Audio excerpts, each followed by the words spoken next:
Hello friends, I am Dr. Akhilesh and welcome to our YouTube channel EduPlant। आज हम करने वाले हैं एजुकेशन रिसर्च का एक बहुत ही important topic hypothesis. MA education में सबसे ज़्यादा रिपीट होने वाला एक टॉपिक है हाइपोथेसिस। इससे रिलेटेड बहुत सारे क्वेश्चंस आप देख सकते हैं प्रीवियस क्वेश्चन पेपर्स में। और जो एमए एजुकेशन कर रहे हैं स्टूडेंट्स या फिर जिन्होंने एमएड किया है या जो नेट की प्रिपरेशन कर रहे हैं, उन सभी स्टूडेंट्स के लिए ये एक टॉपिक बहुत ही इम्पॉर्टेंट टॉपिक हो जाता है। तो आइए शुरू करते हैं आज का वीडियो। सबसे पहले हम बात करते हैं हाइपोथेसिस है क्या। What is hypothesis? तो जब भी हम कोई एक रिसर्च करने जाते हैं तो आपको जैसा कि पता है रिसर्च हम करते हैं किसी भी एक प्रॉब्लम के सोल्यूशन को ढूंढने के लिए। तो आप किसी भी प्रॉब्लम के सोल्यूशन के बारे में जब भी कोई एक इंटेलिजेंट गेस करते हैं, मतलब आप जो भी आपके एक्सपीरियंसेस हैं उसके बेस पर जो एक आप उस प्रॉब्लम का सोल्यूशन आप एक टेंटेटिव देते हैं कि शायद ये इसका सोल्यूशन हो सकता है, that is known as the hypothesis. So if you want to define hypothesis then we can say that it is a tentative solution or an intelligent guess about a research question under study. तो जैसे कि अभी हमने बात की, tentative solution हो सकता है किसी भी एक जो भी आपका एक रिसर्च है उसमें जो आपने रिसर्च क्वेश्चंस फ्रेम किए हैं उनका सोल्यूशन दे सकते हैं hypothesis. So it is also a declarative statement. अब इसमें आप हाइपोथेसिस में एक स्टेटमेंट की फॉर्म में हम हाइपोथेसिस हमेशा स्टेट करते हैं, जिसमें कि आप एक प्रिडिक्शन करते हो जो भी आपके वेरिएबल्स हैं उनके बीच में क्या रिलेशनशिप है। तो हाइपोथेसिस एक डिक्लेरेटिव स्टेटमेंट हो जाती है जिसमें कि investigator makes a prediction about the outcome of the relationship. अब ये जो प्रिडिक्शन है, जैसे अभी हमने बोला hypothesis is an intelligent guess, तो क्या ये सिर्फ एक गेस है? So hypothesis is not simply an intelligent guess, क्योंकि जो गेस तो हम कुछ भी कर सकते हैं ना, मतलब आप एकदम से जैसे बोलते हैं ना, आप कोई भी तुक्का लगा सकते हैं। आप आपको बोला जाए कि अच्छा चलो गैस करो कि मेरे पास कितने रुपए हैं, तो आपको कोई अंदाजा नहीं है, आपको कोई उसमें ज्यादा कुछ इंटेलिजेंस की जरूरत नहीं है, आप कुछ भी सिंपली बोल सकते हैं। But in the case of hypothesis this is not true, क्योंकि हाइपोथेसिस जो है वो हमेशा बेस्ड होती है कुछ आपके पास्ट एक्सपीरियंसेस पे। पास्ट रिसर्चेस जो हुई हैं उनके बेस पर आप जो भी आपने एविडेंस गैदर किए हैं उनके बेसिस पर ही आप एक हाइपोथेसिस बनाते हो। तो इसीलिए हाइपोथेसिस जो है it is not simply an educated guess, but it is based on past researches, और जो भी आपके पास एविडेंसेस अवेलेबल है उनके बेसिस पे आप हाइपोथेसिस फ्रेम करते हो। Now what are the sources of hypothesis? तो जैसा भी हमने बात की कि हाइपोथेसिस जो है वो आपके जो भी प्रीवियस एक्सपीरियंसेस हैं, जो भी रिलेटेड उससे लिटरेचर है, वो सभी के बेसिस पे हम हाइपोथेसिस फ्रेम करते हैं। So first one is experience and creativity of the researcher. तो जो भी रिसर्चर है उसके जितने भी पर्सनल एक्सपीरियंसेस हैं जिनके बेसिस पर वो एक हाइपोथेसिस फ्रेम कर सकता है। दूसरा क्या है? Background knowledge. अब बैकग्राउंड नॉलेज में क्या क्या है? जो भी आपकी प्रॉब्लम है उससे रिलेटेड जो भी फैक्ट्स हैं जो ऑलरेडी स्टेब्लिश्ड हैं, जो भी एग्जिस्टिंग थियोरीज हैं, जो भी प्रीवियस रिसर्चेज हुई हैं, जो भी आपकी प्रॉब्लम से रिलेटेड लिटरेचर है, वो सभी बैकग्राउंड नॉलेज जो है वो आपको हेल्प करती है हाइपोथेसिस फ्रेम करने में। Now third one is analogies. अब एनालॉजीज क्या होती हैं? जब आपके पास आपकी प्रॉब्लम से रिलेटेड कोई सिमिलर सी एक सिचुएशन है जहां पर कि आपके पास प्रॉब्लम का सोल्यूशन भी अवेलेबल है। So on the basis of that problem, when solution is available, then with the help of this analogy, you can hypothesize the solution for your problem also. तो यहाँ पर हम क्या कर रहे हैं कि एनालॉजी के बेस पर आप कुछ एक हाइपोथेसिस बना सकते हो।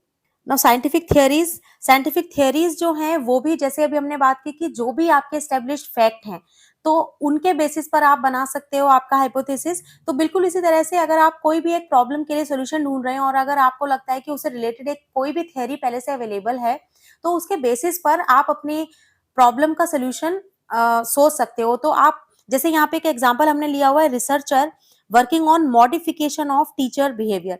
अब इस प्रॉब्लम में because researcher is working on the modification of teachers behavior, so he can take Skinner's theory as the basis for stating the hypothesis। क्योंकि अब यहाँ पर उसको कुछ ना कुछ क्लू तो होना चाहिए ना कि क्या सॉल्यूशन हो सकता है। तो वो जो सॉल्यूशन है वो कहाँ से ले सकता है? जो स्किनर की थ्योरी है, क्योंकि स्किनर की थ्योरी जो है वो बिहेवियरिज्म पर ही बेस्ड है। तो बिहेवियरिज्म के जो भी प्रिंसिपल्स हैं, जो भी लॉज हैं, उनको आप ध्यान में रखते हुए आप देख सकते हो कि क्या आपका एक सॉल्यूशन हो सकता है टेंटेटिव, जो कि आपकी प्रॉब्लम को सॉल्व कर सके। So on the basis of this Skinner theory you can frame your hypothesis which can be applied for your problem also. Now types of hypothesis, अब कितने टाइप के hypothesis हो सकते हैं? हम जब फ्रेम करते हैं, जैसे अभी हमने बोला कि hypothesis जो है वो एक डिक्लेरेटिव स्टेटमेंट होती है। तो hypothesis को अगर हम कैटेगराइज करें, so we can categorize hypothesis into three categories. First is directional hypothesis. अब डायरेक्शनल हाइपोथेसिस जो है उसमें जैसे जो भी हम हाइपोथेसिस बनाएंगे उसमें क्या है, हम एक डायरेक्शन दे देंगे जो भी हमारे वेरिएबल्स हैं उनके रिलेशनशिप के बारे में, या फिर जो आप जिस भी एक कॉज एंड इफेक्ट की अगर बात कर रहे हैं तो आप वहां पे कह देंगे yes this is positively correlated और this is the cause and this is the effect. तो जहाँ पे एक डायरेक्शन आप फिक्स कर देते हैं, जैसे यहाँ पे एक एग्जांपल दिया गया है, जैसे there is positive relationship between academic achievement and study habits of students. अब यहाँ पे आपके पास दो वेरिएबल है, one is academic achievement and second is study habit of students. Now if you want to establish the relationship between these two variables, अब यहाँ पर जब आप हाइपोथेसिस एक बना रहे हो तो यहाँ पे डायरेक्शन देने का मतलब है कि आपने पहले ये एज्यूम कर लिया है। एज्यूम का मतलब हम यहाँ पे कह रहे हैं कि आप ये मान के चल रहे हैं, आपने हाइपोथेसाइज किया है कि there is a positive relationship, मतलब एकेडमिक अचीवमेंट जो है वो और हैबिट ऑफ स्टूडेंट जो है स्टडी हैबिट्स, उनके बीच में एक पॉजिटिव रिलेशनशिप है। मतलब अगर आप स्टडी हैबिट्स को इंप्रूव करोगे then academic achievement will automatically be improve. ठीक है, so this type of hypothesis is known as the directional hypothesis. Next आपका आ जाता है नॉन डायरेक्शनल। नॉन डायरेक्शनल नाम से पता चल रहा है जहां पर कि आप कोई भी रिलेशनशिप स्टेब्लिश मतलब वहां पे आप डायरेक्शन नहीं दे रहे हो। जैसे कि अगर हम यहाँ पे देख रहे हैं एग्जाम्पल में, there is a difference in the academic achievement of BEd students enrolled in open and conventional universities. अब यहाँ पे आप क्या कर रहे हो, दो के बीच में रिलेशनशिप स्टेब्लिश कर रहे हो, एक आपने ओपन यूनिवर्सिटीज ली है और दूसरा कन्वेंशनल यूनिवर्सिटीज ली है। इन दोनों के जो बीएड स्टूडेंट्स हैं, अगर आप उनके एकेडमिक अचीवमेंट के रिलेशनशिप मतलब उन दोनों के बीच में देखते हो कि क्या कोई डिफरेंस है या नहीं है, तो आपने जो यहाँ पे एक हाइपोथेसिस बनाया है वो आपने क्या लिखा है, देयर इज अ डिफरेंस। मतलब आप मान रहे हो कि डिफरेंस तो है but which ever is greater you don't know, है ना। मतलब आपको यहाँ पे एकेडमिक अचीवमेंट जो है बीएड स्टूडेंट की, वो ओपन यूनिवर्सिटीज वाले जो बच्चे हैं वो उनकी बेटर है या फिर कन्वेंशनल यूनिवर्सिटीज की, यहाँ पर आपने कुछ भी स्टेट नहीं किया अपनी हाइपोथेसिस में। अगर यही हम डायरेक्शनल में लिखते तो हम कैसे लिखते, हम ये यहाँ पर करते कि academic achievement of open universities is better than conventional universities, या फिर अगर आप उसको दूसरे तरीके से लिखते, कन्वेंशनल की अगर आप ज्यादा लिखते तो वहां पर आप लिख सकते थे academic achievement of BEd students of conventional universities is better than open universities. So जहां पर भी आप एक फिक्स्ड डायरेक्शन की बात करेंगे वहां पर आपका डायरेक्शनल हाइपोथेसिस होगा। लेकिन इस केस में जहां पर कि आपने कोई डायरेक्शन नहीं दिया, आपने एक न्यूट्रल लिखा हुआ है, मतलब कि डिफरेंस तो है लेकिन किस तरफ वो डिफरेंस है, मतलब कौन बेहतर है ये हमें नहीं पता, तो हम उसे नॉन डायरेक्शनल हाइपोथेसिस कहेंगे। उसके बाद नेक्स्ट हमारा आ जाता है नल हाइपोथेसिस। नल हाइपोथेसिस में जो भी हमने स्टेटमेंट अभी तक देखी है वो दोनों स्टेटमेंट कैसी थी, पॉजिटिव स्टेटमेंट थी, मतलब आपकी जो स्टेटमेंट आप दे रहे थे वो डिक्लेरेटिव थी। लेकिन नल फॉर्म में हम क्या करते हैं, जो भी स्टेटमेंट होती है उसमें हम क्या लिखते हैं, there is no relationship, no relationship, no difference in the mean. इसका मतलब आपकी जो स्टेटमेंट होगी वहीं पर आप उसे नेगेटिव में फ्रेम करोगे। For example, there is no difference in the attitude of parents of rural and urban areas towards को एजुकेशन एट प्राइमरी लेवल। तो यहां पर अगर हम देख रहे हैं एटीट्यूड की बात हो रही है पेरेंट्स की, आपने दो तरीके का सैंपल लिया हुआ है, रूरल लिया है और एक अर्बन। अब दोनों एरियाज में आप अगर ये देखो कि दोनों के जो पेरेंट्स हैं उनके एटीट्यूड में क्या कोई डिफरेंस है, तो अगर हम इसे डायरेक्शन नॉन डायरेक्शन में देखते तो हम वहां पर कैसे स्टेटमेंट करते, देयर इज अ डिफरेंस, है ना। और अगर हम उसको डायरेक्शन वाले में करते तो डायरेक्शन वाले में तो हमारा आपको बताना पड़ता कि किसका बेहतर है ना। तो आप उसको कैसे कर सकते थे, the attitude of rural parents is better than the urban areas towards co-education at primary level. तो इस तरह से हम उसे फ्रेम कर दे, अगर ये हमारा कैसा होता डायरेक्शनल, मतलब आपको पहले ही पता है या आप हम पहले ही मान के चल रहे हैं कि किसी एक सैंपल का बेटर होगा, और ये किस हम बेसिस पे कहते हैं, जो भी हमारी प्रीवियस एक्सपीरियंसेस हैं या फिर जो भी हमारी रिसर्चेज हुई हैं उनके बेसिस पे आप ये कह सकते हो। तो ये अगर आप ऐसा कुछ करते जहां पे कि आप पहले से बता देते कि इसका बेटर है या इसका कम है, तो वो आपका डायरेक्शनल होता। लेकिन अगर आप उस बिल्कुल न्यूट्रल फॉर्म में लिखते कि देयर इज अ डिफरेंस, आप मान के तो चल रहे हो डिफरेंस है, लेकिन किसका बेहतर है वो आपको नहीं पता, तो फिर आपका नॉन डायरेक्शनल होता। लेकिन now we are talking about the null hypothesis, so here we are stating the hypothesis in negative form, negative statement. So the hypothesis will be there is no difference. ये no difference बहुत ही important है। और null hypothesis आप देखेंगे अभी आगे आने वाली स्लाइड्स में कि null hypothesis जो है वो कितना important है हमारे एजुकेशन रिसर्च में। अब नल हाइपोथेसिस जो है ये हमारा जो डिक्लेरेटिव हाइपोथेसिस है, जो अभी हमने दोनों की बात की, डायरेक्शनल या नॉन डायरेक्शनल, उनको चैलेंज करता है। उनका जो असर्शन है, जो वो बोल रहे हैं कि देयर इज अ डिफरेंस, या फिर जो बोल रहे हैं there is a positive difference, उनको चैलेंज करता है। और इसीलिए वो ये बोलता है कि देयर इज नो डिफरेंस, मतलब वो ये हम मान के चल रहे हैं कि कोई भी डिफरेंस नहीं है दोनों सैंपल्स में, दोनों के बीच में कोई डिफरेंस नहीं है। इसका मतलब अगर आपका नल हाइपोथेसिस रिजेक्ट हो जाता है ना, नल हाइपोथेसिस रिजेक्ट हो गया, मतलब कि आपने क्या नल हाइपोथेसिस लिखा था, there is no difference. So if this is rejected, इसका मतलब क्या हुआ, देयर इज अ डिफरेंस। तो जो हमारा ऑल्टरनेटिव एक हाइपोथेसिस था दैट विल बी एक्सेप्टेड, है ना, तो वो एक्सेप्टेड हो जाएगा। अब कैसे हम हाइपोथेसिस को चेक करते हैं, कैसे हम हाइपोथेसिस को टेस्ट करेंगे, इसके लिए जैसे मैंने बताया कि नल हाइपोथेसिस जो है वो बहुत ही ज्यादा यूजफुल हो जाता है। तो टेस्टिंग ऑफ हाइपोथेसिस में नल हाइपोथेसिस, जो भी आपने हाइपोथेसिस बनाया है उसको भी आपको कन्वर्ट करना पड़ेगा नल हाइपोथेसिस में। Without null hypothesis we can not test a hypothesis statistically, क्योंकि अब देखिए कोई भी आपका दो वेरिएबल है, उनके बीच में आप रिलेशनशिप ले रहे हैं, या फिर आप दो सैंपल के बीच में देख रहे हैं कि क्या मीन है, तो उनके बीच में अगर आप डिफरेंस लेते हैं तो कुछ ना कुछ ऐसा हो सकता है ना, क्योंकि आपने सैंपल सिलेक्शन के समय या फिर आपका डेटा कलेक्शन के समय कोई भी ऐसे एरर हो सकते हैं जिनकी वजह से आपका कुछ ना कुछ डिफरेंस आ जाता है। तो क्या वो जो डिफरेंस आ रहा है वो एक्चुअली डिफरेंस उस वेरिएबल में आ रहा है, या फिर वो किसी चांस की वजह से है, मतलब किसी एरर की वजह से आ गया है। तो इसीलिए नल हाइपोथेसिस जो है वो आपको हेल्प करता है स्टैटिस्टिकली चेक करने के लिए कि जो भी डिफरेंस आ रहा है, is that difference significant to be considered as the difference among the means, है ना। जो भी आपके वेरिएबल्स हैं उनके बीच में अगर रिलेशनशिप आप स्टेब्लिश कर रहे हैं, तो उसको भी आपको यहाँ पे देखना पड़ेगा कि जो भी आपका रिलेशनशिप आ रहा है क्या वो उतना स्ट्रॉन्ग रिलेशनशिप है जिसको कि आप कह सकते हैं कि वो चांस की वजह से नहीं है, एक्चुअली जो वेरिएबल्स हैं दे आर कोरिलेटेड। तो इसके लिए null hypothesis asserts that there is no difference between the means, लेकिन फिर भी क्योंकि डिफरेंस आ जाएगा तो वो जो डिफरेंस है वो ग्रेटर होना चाहिए एक वैल्यू से, और वो जो वैल्यू है वो कितनी वैल्यू होनी चाहिए। तो अब ये हमारा नेक्स्ट क्वेश्चन है कि आप जो कह रहे हैं कि भाई इतना जो डिफरेंस आया है ना, इतना डिफरेंस तो सिर्फ चांसेस से भी आ सकता है। जैसे कि अगर मैं कहूं कि एक हमने बात की थी रूरल और अर्बन एरियाज के पेरेंट्स की, उनका हमने एटीट्यूड देखा और एटीट्यूड स्केल पर अगर हमने उनको मेजर किया तो एक का आ रहा है 50 और एक का आ रहा है 55। तो क्या ये जो डिफरेंस है, अब डिफरेंस तो हमें दिख रहा है कि दोनों के बीच में डिफरेंस तो है।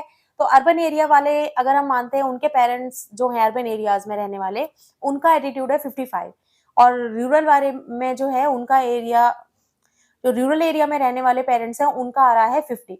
तो डिफरेंस तो 5 का आ रहा है, लेकिन क्या ये जो डिफरेंस है ये डिफरेंस एक्चुअली उनके एटीट्यूड में है या फिर आपके सैंपलिंग टेक्निक में कुछ प्रॉब्लम की वजह से है। आपने शायद उन्हीं लोगों को सेलेक्ट किया है जिनका पॉजिटिव एटीट्यूड है अर्बन एरिया में, है ना, या फिर रूरल एरिया में आपने उन्हीं लोगों को सेलेक्ट किया जिन लोगों, कुछ लोग जो आपके सैंपल में थे, ज्यादातर लोग उनमें से ऐसे थे जो को एजुकेशन के अगेंस्ट थे, तो इसीलिए शायद ये आपका एरर आ रहा है। तो जो भी आपका डिफरेंस है, कितना डिफरेंस होगा तब आप कहोगे कि ये डिफरेंस एक्चुअली एरर की वजह से नहीं है, बल्कि एक्चुअल आपका ये एटीट्यूड में जो डिफरेंस है वो दिखा रहा है। तो इसीलिए जो भी हम डिफरेंस को लेंगे, उस डिफरेंस को हमें देखना पड़ेगा कि वो कितना है, और वो जो है अगर ग्रेटर हो जाएगा टेबल वैल्यू से। अभी कौन सी टेबल वैल्यू है? ये टेबल वैल्यू जो है वो हमारे पास कुछ स्टैटिस्टिकल जो हमारे एनालिसिस हम करते हैं, तो उसमें कुछ वैल्यूज हमें गिवन होती हैं, और वो जो है वो हमारे पास कुछ टेबल्स गिवन है। तो अगर आप जैसे मीन्स के बीच में देख रहे हैं डिफरेंस, तो आपके टी टेबल हो सकती है, टी टेस्ट की एक टेबल होती है। इस तरह से हमारे पास बहुत सारी अलग अलग टेबल्स हैं, जो उनमें हमारे पास बहुत सारी वैल्यूज गिवन है। तो आपको देखना पड़ेगा कि जितनी वैल्यू उस टेबल में आ रही है, क्या उस टेबल से ग्रेटर डिफरेंस आ रहा है आपका उस सैंपल साइज के लिए। तो अगर ऐसा है, तो इसका मतलब जो आपने नल हाइपोथेसिस बोला था कि देयर इज नो डिफरेंस, तो वो आपका क्या हो जाएगा? रिजेक्ट हो जाएगा। और जैसे ही रिजेक्ट होगा, इसका मतलब कि आपका जो ऑल्टरनेट हाइपोथेसिस है, जो डायरेक्शनल आपने जो कहा था, आपने कहा था ना कि देयर इज अ डिफरेंस, तो वो अ डिफरेंस जो है वो स्टेट हो जाएगा। इसका मतलब कि आप स्टेब्लिश कर दोगे कि डिफरेंस है। जो आपने नल हाइपोथेसिस में कहा था कि नो डिफरेंस, वो आपका रिजेक्ट हो गया है, ठीक है। और अगर आपकी वैल्यू कम आती है, सिग्निफिकेंटली स्मॉल, तो अगर आपकी वैल्यू स्टेबल वैल्यू से कम है, इसका मतलब कि वो आपका किसकी वजह से है? चांस की वजह से है। मतलब वो आपका जो जो भी डिफरेंस आ रहा है, वो आपका किसी एरर की वजह से आ रहा है, ठीक है। तो ये आपका, अब एरर्स जो अभी हमने बात की कि एरर की वजह से आ रहा है, तो क्या एरर्स हो सकते हैं? तो कुछ एरर जो है वो तो सैंपलिंग टेक्निक वगैरह में एरर है, लेकिन हम यहाँ पे जो बात कर रहे हैं वो ये बात कर रहे हैं कि कई बार क्या होता है कि आप नल हाइपोथेसिस को रिजेक्ट कर देते हो, जबकि उसे आपको एक्सेप्ट करना होता है। अब रिजेक्ट करने का मतलब है, जैसे अभी हमने बोला कि there is no difference between the attitude of parents of rural area and urban area. तो हमने क्योंकि पहले ये बोला कि कोई डिफरेंस नहीं है, और आपने क्या किया, उनकी उनके एटीट्यूड को मेजर किया और फिर देखा कि दोनों के बीच में कोई डिफरेंस आ रहा है क्या? तो डिफरेंस तो आ रहा था, और डिफरेंस जो भी आ रहा था आपने उसके बेसिस पे टेबल से मैच किया, और टेबल में जो वैल्यू है उससे आपका डिफरेंस ज्यादा है। इसका मतलब कि एक्चुअली में जो आपका डिफरेंस है वो एग्जिस्ट करता है। तो आपने क्या बोल दिया कि आपका जो नल हाइपोथेसिस है वो आपने क्या कर दिया? रिजेक्ट कर दिया, ठीक है। तो आपने जैसे ही नल हाइपोथेसिस को रिजेक्ट कर दिया, इसका मतलब आप, और एक्चुअली में जो आपकी वैल्यू आनी थी वो किसी भी मिस्टेक की वजह से आपने उसको रिजेक्ट कर दिया है। आपने अभी, क्योंकि जो भी अभी हमने एग्जांपल डिस्कस किया, उसमें तो हमें लग रहा था कि हाँ ये रिजेक्ट होना चाहिए, है ना, तो इसलिए आपने रिजेक्ट कर दिया। लेकिन किसी ना किसी गलती की वजह से ऐसा हुआ है कि आपकी वैल्यू ज्यादा आ गई है, ठीक है। तो आपको क्या करना था? एक्चुअली में तो वो एक्सेप्ट होना चाहिए था। एक्सेप्ट का मतलब है कि एक्चुअली में दोनों के बीच में कोई डिफरेंस नहीं था। जो डिफरेंस आ रहा था वो आपका किसी एरर की वजह से आ रहा था, लेकिन फिर भी आपने उसको रिजेक्ट कर दिया है। तो जब आप आपका नल हाइपोथेसिस को आप रिजेक्ट कर देते हो, तो उसे हम कहते हैं टाइप 1 एरर, ठीक है। तो टाइप 1 एरर, जिसे अल्फा एरर भी कहा जाता है, तो टाइप 1 एरर जो होता है वो कब होता है? जब आप रिजेक्ट कर देते हो आपकी हाइपोथेसिस को, जबकि वो क्या होती है? ट्रू होती है। मतलब वो एक्सेप्ट आपको करनी थी, आपको बता बोलना था कि कोई डिफरेंस दोनों के बीच में नहीं है, लेकिन आपने मान लिया कि दोनों के बीच में डिफरेंस है, तो वो आपका टाइप 1 एरर हो गई। तो अब इसके लिए हम क्या कर सकते हैं? आप जो आपने टेबल वैल्यू देखी है, उसमें आप क्या करो कि थोड़ा सा इम्प्रूव्ड, मतलब थोड़ी ग्रेटर वाली आप वैल्यू देखो, जिसमें कि आपका जो चांस वाला एरर है, जो आप कह रहे हो कि किसी गलती की वजह से ये हो गया है, तो वो वाली वैल्यू हम क्या करते हैं? फिर बढ़ा देते हैं। तो टेबल वैल्यू अगर आप देखोगे, तो उसको जब आप बढ़ा दोगे, तो क्या हो जाएगा? आपकी जो कैलकुलेटेड वैल्यू है, जो आपने दोनों के बीच में डिफरेंस अभी मेजर किया था, वो वैल्यू तो छोटी पड़ जाएगी आपकी टेबल वैल्यू से। और फिर आप क्या करोगे? फिर आप कहोगे कि नहीं, कोई भी डिफरेंस नहीं है, क्योंकि हमारा जो टेबल वैल्यू आया है उससे हमारा कैलकुलेटेड वैल्यू कम है। तो जैसे मैंने अभी आपको बताया कि दोनों के बीच में अगर मान लीजिए डिफरेंस आ रहा है 5, क्योंकि रूरल का 50 था और हमारा अर्बन का कितना था? 55, और दोनों के बीच में अगर डिफरेंस आ रहा है वो आ रहा है 5, तो 5 जो है वो टेबल वैल्यू से मान लीजिए कि कम आ रहा है, तो इसका मतलब कि कोई भी डिफरेंस नहीं है। तो आपने कह दिया देयर इज नो डिफरेंस, मतलब आपने क्या किया? आपकी जो नल हाइपोथेसिस है उसको क्या कर लिया है? एक्सेप्ट कर लिया। तो आपने जैसे एक्सेप्ट किया, तो लेकिन एक्चुअली में आपको वो जो हाइपोथेसिस थी वो रिजेक्ट करनी चाहिए थी, ठीक है। अब वो रिजेक्ट करने के बहुत सारे तरीके हो सकते हैं। आपकी सैम्पलिंग टेक्निक प्रॉपर नहीं थी, जिसकी वजह से आपने जैसे मैंने अभी डिस्कस भी किया कि आपके कुछ भी ऐसे सैम्पलिंग टेक्निक की गलती हो सकती है जिसकी वजह से आपका जो ये डिफरेंस है वो छोटा आ गया है, बल्कि आपने आपका ये वैसे एक्चुअल डिफरेंस जो है वो ज़्यादा आना चाहिए था, और प्रीवियस एक्सपीरियंसेस या प्रीवियस जो लिटरेचर है उन सब में भी ज़्यादा आ रहा था। तो यहाँ पे आपने कौन सी एरर कर दिया है? Type 2 error. तो अभी हमने क्या किया कि टाइप 1 एरर को हम कम करना चाहते थे, और उसके चक्कर में हमने क्या किया? टाइप 2 एरर को बढ़ा दिया है। तो ये जो दोनों एरर हैं ये क्या होते हैं? दोनों एक इंटर रिलेटेड है ना? If we want to reduce type 1 error, then it is obvious that we are increasing the tendency to make type 2 error. ठीक है, तो दोनों में हमें क्या करना पड़ता है? बैलेंस करके चलना पड़ता है। ऐसा नहीं हो कि टाइप 1 एरर को बचाने के चक्कर में टाइप 2 एरर करते हैं, या फिर टाइप 2 एरर को बचाने के चक्कर में टाइप 1 एरर हो जाए। तो हमें ये बहुत ही ध्यान से इसको देखना पड़ेगा कि आप जो भी इसमें नल हाइपोथेसिस को जब चेक करते हैं तो आप कैसे उसे स्टैटिस्टिकली मेजर करेंगे, स्टैटिस्टिकली उसे कैसे चेक करेंगे।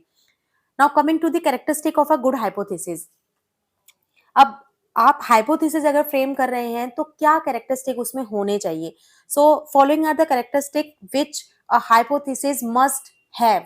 First is it must be testable. आप कोई भी हाइपोथेसिस जब फ्रेम करते हैं तो सबसे उसका प्राइम जो क्राइटेरिया है वो ये है कि वो टेस्टेबल होना चाहिए। आप उसे अगर टेस्ट ही नहीं कर सकते हैं तो फिर उस हाइपोथेसिस को बनाने का फायदा नहीं है कोई, क्योंकि हाइपोथेसिस ही है जिसकी वजह से आप स्टेटिस्टिकली उसको चेक कर पा रहे हैं। आपके जो वेरिएबल्स है उनमें कोई अगर रिलेशनशिप आप देखना चाहते हैं, आपके दो सैंपल्स में आप अगर कोई डिफरेंस देखना चाहते हैं, तो जो भी ये चीजें हैं वो आपको टेस्ट करने में हेल्प करती है हाइपोथेसिस। उसके बाद जो भी आप अभी हमने नेक्स्ट जो आपका कैरेक्टरिस्टिक है वो वही बता रहा है, it must state the expected relationship between the variables. तो जो वेरिएबल्स हैं यहाँ पे हाइपोथेसिस जो है वो बहुत ही हमें क्लियरली ये आइडेंटिफाई करने में हेल्प करती है कि आपके वेरिएबल्स हैं क्या। क्योंकि आप जो हाइपोथेसिस लिखते हो, जैसे अभी हमने पीछे जो डिस्कस किए थे उसमें हमने देखा कि आप जो भी, चाहे आप डायरेक्शनल हाइपोथेसिस लिख रहे थे या नॉन डायरेक्शन लिख रहे थे या फिर आप एक नल हाइपोथेसिस लिख रहे थे, in every case we have to state the variables very clearly, है ना? हमें उनको आइडेंटिफाई करना पड़ेगा और हमें बताना पड़ेगा कि आप उन दोनों वेरिएबल्स के बीच में क्या देखना चाहते हो, रिलेशनशिप देख रहे हो या फिर आप उनके बीच में कोई डिफरेंस देखना चाहते हो। तो यहाँ पर जो भी आपके वेरिएबल्स हैं उनके बीच में रिलेशनशिप को स्टेट कराती है आपकी hypothesis. Now it must suggest a tentative solution to the problem under study. तो डेफिनेशन से ही हमने ये कहना शुरू कर दिया था कि हाइपोथेसिस जो है it gives a tentative solution, क्योंकि हाइपोथेसिस जो है वो है ही आपका tentative solution. Now next one is it must B clear and stated in precise manner. तो ये बहुत इंपॉर्टेंट एक कैरेक्टरिस्टिक है, बहुत ही क्लियर होना चाहिए, और दूसरा क्या है? प्रिसाइज होना चाहिए। बहुत ही बड़ा आप हाइपोथेसिस फ्रेम कर देंगे तो अब उसकी टेस्टेबिलिटी बहुत कम हो जाएगी, आप उसे टेस्ट कैसे करेंगे? तो बहुत प्रिसाइज होना चाहिए, मतलब कम शब्दों में आपको वो लिखना है। Hypothesis should be limited in scope. अब यहाँ पे लिमिटेड इन स्कोप का मतलब वही है कि आप उसमें बहुत सारे, एक ही हाइपोथेसिस में बहुत सारे वेरिएबल्स आपने ले लिए हैं और आप उन सबको चेक करने की बात कर रहे हैं, तो ये तो पॉसिबल नहीं है। So hypothesis should be limited in scope. आप बहुत सारे हाइपोथेसिस को फ्रेम कर सकते हैं, लेकिन जो एक आपका हाइपोथेसिस है वो बहुत ही क्लियर, बहुत ही लिमिटेड होना चाहिए, जिसको आप बहुत आसानी से टेस्ट भी कर सकें। Now next is the variable should be defined operationally. अब ये ऑपरेशनली डिफाइन का क्या मतलब है? मतलब जो वेरिएबल्स आपने अपने हाइपोथेसिस में लिए हैं, जैसे अभी हमने बात की थी अचीवमेंट हैबिट, अभी हमने बात की थी अचीवमेंट और स्टडी हैबिट्स के बीच में रिलेशनशिप की। तो जब आप इन दोनों वेरिएबल्स को अपने हाइपोथेसिस में लिखते हो तो आपको यहाँ पे बहुत क्लियर होना चाहिए कि अचीवमेंट लेवल और आपका जो स्टडी हैबिट्स है, आप उन दोनों को मेजर कैसे करोगे? मतलब आप उनके बीच में रिलेशनशिप स्टैब्लिश करोगे, तो कैसे रिलेशनशिप स्टैब्लिश करोगे? मतलब दोनों का क्या क्राइटेरिया होगा स्टडी हैबिट्स को मेजर करने के लिए? क्योंकि दोनों के बीच में रिलेशनशिप आप कैसे मेजर करोगे? कुछ स्कोर दोगे, आप कहोगे कि अचीवमेंट स्कोर जो है it will be measured through the terminal scores, या जो भी उनका आप टेस्ट लेते हो, अचीवमेंट टेस्ट ले रहे हो या किसी में भी कुछ स्कोर्स लोगे आप। बिल्कुल इसी तरीके से कोई क्वांटिटेटिव एक मेजरमेंट आपको देना पड़ेगा स्टडी हैबिट्स के लिए भी। तो स्टडी हैबिट्स में भी आप देखोगे कि क्या क्या क्राइटेरियाज होंगे, आपके क्या डायमेंशंस रहेंगे स्टडी हैबिट्स को स्टडी करने के लिए। तो ये जो भी आप हाइपोथेसिस में वेरिएबल्स लेते हो, वो बहुत ही क्लियर टर्म्स में ऑपरेशनली डिफाइंड होने चाहिए। मतलब आप स्टडी हैबिट से क्या समझ रहे हो और उसे कैसे मेजर करोगे। सो दो should be included in your hypothesis, और आप उनको इंपेरिकली टेस्ट भी कैसे करोगे, तो ये भी आपको हाइपोथेसिस में बहुत ही क्लियरली स्टेट वहां पे होता है। It must be based on some relevant theories. तो ये हमने अभी बात की है कि आप कैसे हाइपोथेसिस को फ्रेम करते हो, मतलब what are the sources of hypothesis. तो यहाँ पर जो भी आपकी रिलेवेंट थियरीज है उन्हीं पर बेस्ड होना चाहिए। मतलब रैंडमली आप कुछ भी नहीं कह सकते हो कि भाई मेरी प्रॉब्लम का तो ये सोल्यूशन हो सकता है। तो आप जो भी सोल्यूशन कह रहे हो किसी न किसी थ्योरी पर बेस्ड होगा, आपके एक्सपीरियंसेस पर बेस्ड होगा, तो कुछ ना कुछ तो उसका एक बेस होना ही चाहिए। Hypothesis must be consistent with the known fact. तो ये भी हमने बात कर ली है, नोन फैक्ट से आपका कंसिस्टेंसी होनी चाहिए। ऐसा नहीं कि पहले की स्टडीज कुछ भी कह रही हैं और आपने हाइपोथेसिस बिल्कुल ही कुछ ऑपोजिट उसके बना दी है, तो ऐसा तो नहीं होना चाहिए। नेक्स्ट है फिर कि जो भी आपका हाइपोथेसिस है, जैसे अभी हमने बोला फर्स्ट में, इट शुड बी टेस्टेबल। तो टेस्टेबल होना चाहिए और testable with in a reasonable time. तो जो भी आप हाइपोथेसिस बनाएंगे वो हाइपोथेसिस आपकी एक लिमिटेड टाइम फ्रेम में चेक की जा सके। Now, what are the significance and importance of hypothesis? Hypothesis is more important in the studies which aim to make predictions.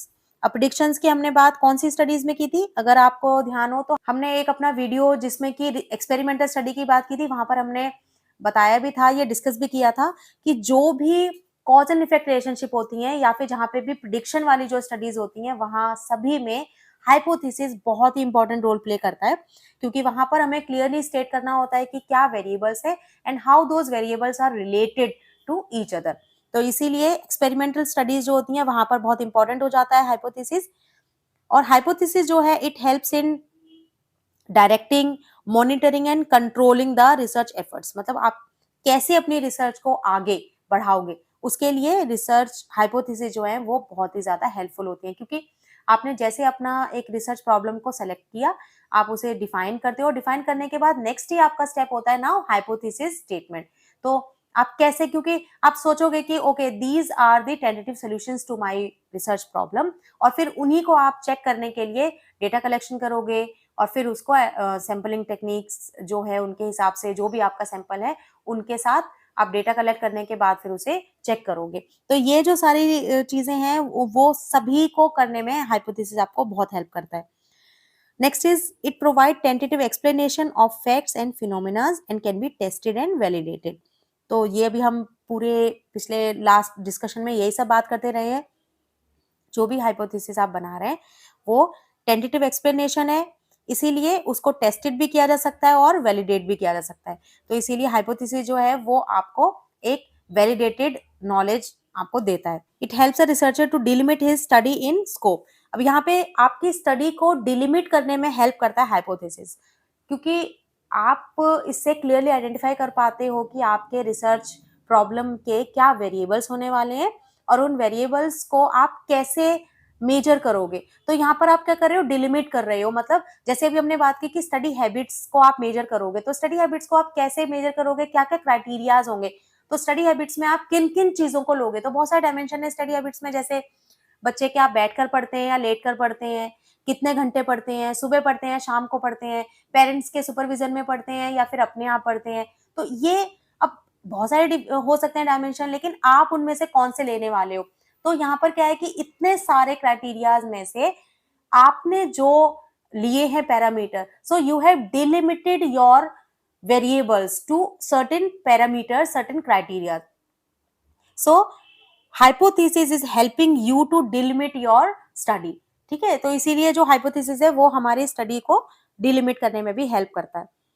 तो मुझे लगता है कि हाइपोथेसिस के बारे में जो भी आपका अभी हमने एमए एजुकेशन के कुछ इंपॉर्टेंट टॉपिक्स हमने डिस्कस किए थे लास्ट वीडियो में, तो उसमें जो भी हाइपोथेसिस से रिलेटेड क्वेश्चंस आए हैं उन सभी के लिए ये आप अगर इतना लिख देते हैं तो मुझे लगता है कि इसमें आपको 90% मार्क्स कोई भी एग्जामिनर जरूर देगा।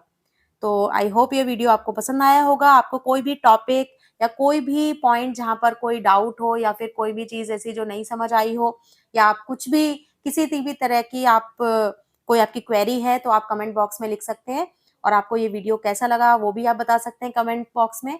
और इस हमारे एजुकेशनल रिसर्च के और भी वीडियो हमने इस पे अपलोड किए हुए हैं, तो आप वो भी जाकर देख सकते हैं और वो सबका जो लिंक है वो डिस्क्रिप्शन बॉक्स में दे दिया जाएगा। तो आई होप ये वीडियो आपको पसंद आया होगा, और अगर आपको पसंद आया हो तो इस वीडियो को लाइक करें, चैनल को सब्सक्राइब करें और अपने फ्रेंड्स में शेयर करें। Thank you.